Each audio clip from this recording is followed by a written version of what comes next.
गडचिरोली जिल्ह्यामध्ये उन्हाचा तडाखा, उष्णतेमुळे जिल्ह्यात रुग्णांची वाढ, जिल्ह्यात उष्माघात कक्ष कार्यान्वित।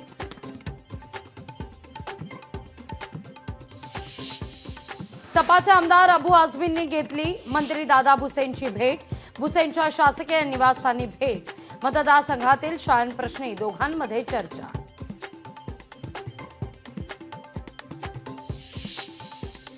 आम्ही कलाकाराला तिकीट विक्रीपासून रोखू शकत नाही, आम्ही केवळ तिकीट विक्रीसाठी माध्यम आहोत, कुणाल कामराच्या पत्रानंतर बुक माय शोचं उत्तर।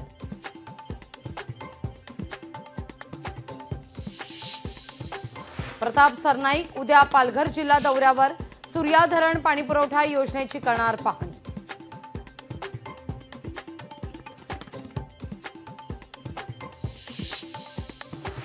अमरावती विमानतळ लोकार्पण सोहळा 16 एप्रिलला 72 सीटर प्रवासी असलेलं विमान करणार उड्डाण, मुख्यमंत्र्यांच्या हस्ते होणार शुभारंभ।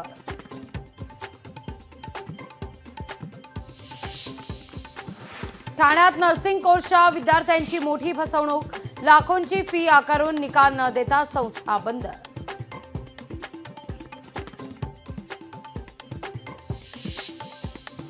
पुणे गर्भवती महिला मृत्यू प्रकरण, पुणे पोलिसांनी ससूनच्या अधिष्ठातांना पत्र लिहून मागितले स्पष्टीकरण, वैद्यकीय निष्काळजीपणा आढळल्यास गुन्हा दाखल करणार।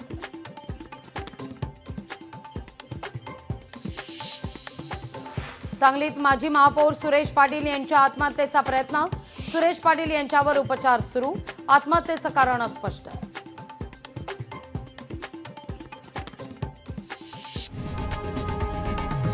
लोकशाही मराठी ऐका, पहा, जागरूक रहा।